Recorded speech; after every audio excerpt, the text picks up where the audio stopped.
அனைவருக்கும் வணக்கம். மேசராசிக்காரர்களுக்கு 18/5/2024 முடிவதற்குள் இவை நடந்தே தீரும் என்று சொல்லக்கூடிய வகையில் எந்தெந்த நிகழ்வுகள் அமைந்துள்ளன, கிரகநிலைகளின் அமைப்பை ஆராய்ந்து பார்க்கும்போது தனஸ்தானத்தில் குரு, லாபஸ்தானத்தில் சனி என பல கிரகநிலைகள் வலுவாக அமர்ந்திருக்கக்கூடிய இந்த வேளையில் எந்தெந்த விஷயங்களில் நிகழ்வுகளில் அதிரடியான மாற்றங்கள் ஏற்படுகிறது என்பதை மேசராசிக்காரர்களுக்கு பார்க்கும்போது கிரகநிலைகள்ல ஏற்படக்கூடிய மாறுதல் 18/5/2024 முடிவதற்குள் எந்தெந்த கிரகநிலைகள்ல அதிரடியான மாறுதல் ஏற்படுகிறது. அது மட்டுமல்லாது 10/5/2024 முதல் 18/5/2024 முடிவதற்குள் இவை நடந்தே தீரும் என்று சொல்லக்கூடிய வகையில் எந்தெந்த நிகழ்வுகள் அமைந்துள்ளன என்று பார்த்தால், நிச்சயமாக சுப கிரகமாக இருக்கக்கூடிய குரு மிகவும் வலுவாக தனது பார்வையில் பகை கிரகமாக இருக்கக்கூடிய சுக்கிரனின் ஆட்சி வீட்டில் மிக வலுவாக சஞ்சரிக்கிறாருங்க. குரு ரிஷபராசியில் வலுவாக சஞ்சரிக்கக்கூடிய இந்த வேளையில் பல்வேறு வகையான அதிரடியான மாற்றங்களை சந்திப்பதற்கான சூழல் மிகவும் அபரிவிதமாக உருவாகி உள்ளது என்பதை தெளிவாக உறுதிப்படுத்துகிறார். அது மட்டுமல்லாது குரு பார்க்கின் கோடி நன்மை என்று சொல்லக்கூடிய வகையில் குருவின் சுப பார்வை பல்வேறு இடங்களை வலுப்படுத்துகிறது. இதன் காரணமாக பல நல்ல நிகழ்வுகளை சந்திப்பதற்கான வாய்ப்பு நிச்சயமாக உண்டு. குரு தனது பகை கிரகமாக இருக்கக்கூடிய சுக்கிரனின் ஆட்சி வீடாக இருந்தாலும் கூட சுக்கிரனின் பார்வையில் குரு சமகிரகமாக இருக்கிறார். எனவேதான் இந்த தருணத்தில் பல நன்மைகள் அதிரடியாக கிடைப்பதற்கான யோகம் உருவாகி உள்ளது. மிக முக்கியமாக 14/5/2024 முதல் சூரியன் உச்ச நிவர்த்தி பெற்று குருவுடன் இணைந்து சஞ்சரிக்க போகிறாருங்க. சூரியனுடைய இந்த மாறுதல் நல்ல மாற்றத்திற்கு அடித்தளமிடக்கூடிய வகையில் அமைகிறது. ஏனென்றால் உஷ்ண கிரகமாக இருக்கக்கூடிய சூரியன் உச்சம் பெற்று சஞ்சரிக்கும் போது அதீதமான உஷ்ணத்தை வெளிப்படுத்துகிறாருங்க. தற்போது அவர் உச்ச நிவர்த்தி பெறுவதால் பல வகையில உடல்நலம் சார்ந்த ஆரோக்கிய தொல்லைகள் மேம்படுவதற்கான வாய்ப்பு உண்டு. அது மட்டுமல்லாது இந்த தருணத்தில் ஆரோக்கிய தொல்லைகள் வெகுவளவில் குறைந்து உடல்நலில் மட்டுமல்ல மனநலனிலும் நல்ல முன்னேற்றம் நிறைந்து கிடைப்பதற்கான யோகம் உருவாகி உள்ளது. எந்த பணியை மேற்கொண்டாலும் அவற்றில் கண்ணும் கருத்துமாக செயல்படுவதற்கான வாய்ப்பை சூரியன் ஏற்படுத்தி கொடுக்கிறார். ஏனென்றால் குரு பார்வையில் மட்டும் சுக்கிரன் பகை கிரகம் அல்ல, சூரியனின் பார்வையிலும் சுக்கிரன் பகை கிரகமாக இருக்கிறார். எனவே குரு மற்றும் சூரியனின் இணைவு காரணமாக 18/5/2024 முடிவதற்குள் இந்த வாரத்தில் பல விஷயங்களை அலைச்சல் இல்லாமல் செய்து முடிப்பதற்கான வாய்ப்பு நிச்சயம் உருவாகிறது. வித்யாகாரகராக இருக்கக்கூடிய புதன் மிக வலுவாக மேசராசியில் வீற்றிருக்கிறாருங்க.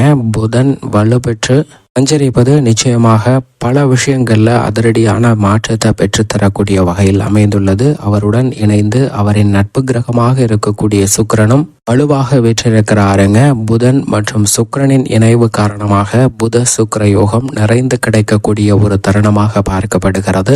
எனவேதான் 18/5/2024 முடிவதற்குள் பல அதிரடியான மாற்றங்கள் உண்டு. ஏனென்றால் சுக்கிரனும் இதற்கு பிறகு ஆட்சி பலம் பெறுகிறார். எனவே மிக பெரிய அளவில் அதிரடியான மாற்றங்களும் வாழ்வில் பல செல்வ செழிப்பும் முன்னேற்றமும் நிறைந்து பெறக்கூடிய தருணங்களும் உருவாகக்கூடிய ஒரு அமைப்பு நிச்சயமாக கிடைக்க இருக்கிறது என்பதை தெல்ல தெளிவாக உறுதிப்படுத்துகிறாருங்க சுக்கிரன். முக்கூட்டு கிரகங்களுமே மிக விரைவில் இணைந்து சுக்கிரனின் ஆட்சி வீடான ரிஷபராசியை வலுப்படுத்தக்கூடிய வேளையில் பல அதிரடியான வாய்ப்புகள் நிறைந்து கிடைக்கும். அதற்கு முன்பதாக இருக்கக்கூடிய இந்த தருணத்தில் அவற்றிற்கு அடித்தளமிடக்கூடிய வகையில் நல்ல பல மாற்றங்களை ஏற்படுத்தி கொடுக்க போகிறார் என்பது யதார்த்தமான உண்மையாக பார்க்கப்படுகிறது. ஆட்சி பலம் பெறுவதற்கு முன்னதாக புதனுடன் இணைந்து சஞ்சரிக்கக்கூடிய சுக்கிரனின் அமைப்பு காரணமாக 18ஆம் தேதி முடிவதற்குள் நீங்கள் எதிர்பார்க்கக்கூடிய வாய்ப்பு ஒன்று உங்களுக்கு பொருளாதார ரீதியாக முன்னேற்றத்தை பெற்றுத்தரக்கூடிய வகையில் அமைவதற்கான யோகம் உண்டு. உத்தியோகம், தொழில், அரசியல், கலை எந்த துறையாக இருந்தாலும் நீங்கள் எதிர்பார்க்கக்கூடிய வாய்ப்பு உங்களுக்கு கிடைக்கக்கூடிய யோகம் இந்த தருணத்தில் உண்டு என்பதை சுக்கிரனின் புதன் மற்றும் இணைவு உறுதிப்படுத்துகிறது.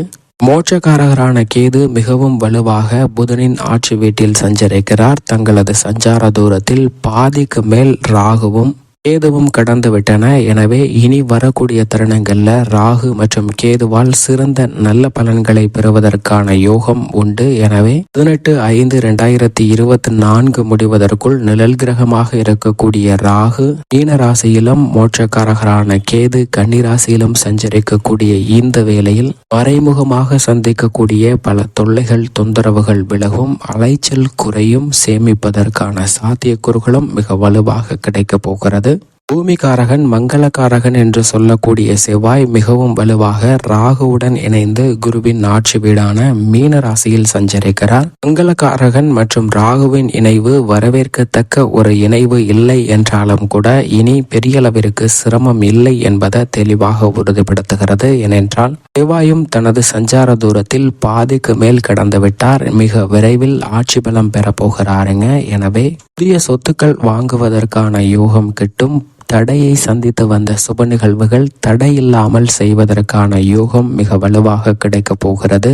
நீதி தவறாத, நடுநிலை தவறாத, நியாயஸ்தராக பார்க்கக்கூடிய சனி ஆட்சி பலம் பெற்று மிக வலுவாக சஞ்சரிக்கிறார். சனி கும்பராசியில் ஆட்சி பலம் பெற்றிருக்கக்கூடிய இந்த வேளையில் பல அதிரடியான வாய்ப்புகள் உத்தியோகம் தொழில் ரீதியாக சிறப்பான மேன்மை அடைவதற்கான சந்தர்ப்பங்களை உருவாக்கி கொடுக்க போகிறது. குரு தனது பகை கிரகமாக இருக்கக்கூடிய சுக்கிரனின் ஆட்சி வீட்டில் வீற்றிருக்கக்கூடிய இந்த வேளையில் சனி ஆட்சி பலம் பெற்றிருப்பது நிச்சயமாக பல சிரமங்களை விலக்கி பொருளாதார ரீதியான முன்னேற்றத்தை பெறக்கூடிய வாய்ப்புகளை உருவாக்கி கொடுக்கக்கூடிய ஒரு சந்தர்ப்பமாக அமைகிறது என்பதை தெளிவாக உறுதிப்படுத்துகிறாருங்க.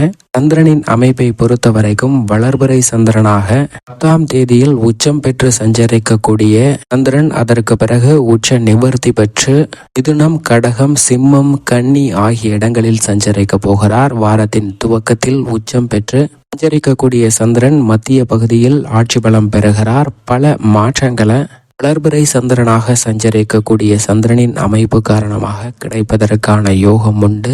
தடைகள் அனைத்தும் விலகும். வெற்றிக்கான நல்ல வாய்ப்பையும் சந்தர்ப்பத்தையும் சந்திரன் உருவாக்கி கொடுக்கிறாருங்க. இப்படி நவ கிரகங்களின் அமைப்பும் இப்படி 10 முதல் 18ஆம் தேதி வரை இருக்க, மேலும் இவை நடந்தே தீரும் என்று சொல்லக்கூடிய வகையில் எந்தெந்த நிகழ்வுகள் உள்ளன என்று பார்க்கும்போது மேசராசிக்காரர்களுக்கு தனஸ்தானமாகிய 2இல் வலுவாக குரு அமர்ந்திருக்கிறார். குடும்பஸ்தானத்தில் அமர்ந்திருக்கக்கூடிய குரு மிக வலுவாக 6, 8 மற்றும் 10ஆம் இடங்களை பார்க்கிறாருங்க. குரு பார்க்கின் கோடி நன்மை என்று சொல்லக்கூடிய வகையில் மேசராசிக்காரர்களுக்கு இந்த தருணத்தில் பல இல்லத்தில் சுப நிகழ்வுகளை மிக சிறப்பாக திட்டமிட்டு நடத்துவதற்கான யோகம் உருவாகி உள்ளது. முதன்மை கிரகமாக இருக்கக்கூடிய சூரியனும் 14ஆம் தேதி முதல் குருவுடன் இணைந்து சஞ்சரிக்க போகிறார். உச்ச நிவர்த்தி பெற போகிறாருங்க. வாரத்தின் துவக்கத்தில் உச்சம் பெற்று சஞ்சரிக்கக்கூடிய சூரியனின் உச்ச நிவர்த்தி காரணமாக பல்வேறு வகையான ஆரோக்கிய தொல்லைகள் மேசராசிக்காரர்களுக்கு வெகுவளவில் குறைகிறது. ஜென்மராசியில் சுக்கிரனும் புதனும் இணைந்து சஞ்சரிக்கக்கூடிய ஒரு அமைப்பு என்பது ஒரு வகையில் யோகத்தை ஏற்படுத்தி கொடுக்கிறது. எனவே இந்த தருணத்தில் நீங்கள் எதிர்பார்க்கக்கூடிய முன்னேற்ற வாய்ப்புகள் மிக வலுவாக அரசியல் மற்றும் கலைத்துறை சார்ந்த பணிகளில் நிச்சயமாக உண்டு. தொழில்துறை உத்தியோகத்தை வலுப்படுத்தக்கூடிய வகையில் சனியும் ஆட்சி பலம் பெற்று மிக வலுவாக சஞ்சரிக்கிறாருங்க லாபஸ்தானத்தில். எனவே உத்தியோகத்தில் நீங்கள் எதிர்பார்க்கக்கூடிய மேல் அதிகாரிகளின் ஒத்துழைப்பு கிடைக்கும். நிர்வாகத்தினரின் பாராட்டும் பெறுவதற்கான யோகம் உண்டு. ராசியின் அதிபதி 12இல் மறைந்திருக்கிறாருங்க. ராகுவுடன் இணைந்திருக்கிறார். எனவே விரய செலவுகள் சற்று கூடுதலாக ஏற்படும். ஆனால் அந்த விரய செலவுகளை தவிர்ப்பதற்கான முயற்சி கை கொடுக்காத வகையில்தான் அமைவதற்கான சூழல் உண்டு. எனவே பயனுள்ள விரய செலவுகளாக மாற்றுவது நிச்சயம் மேசராசிக்காரர்கள் கையில்தான் உள்ளது.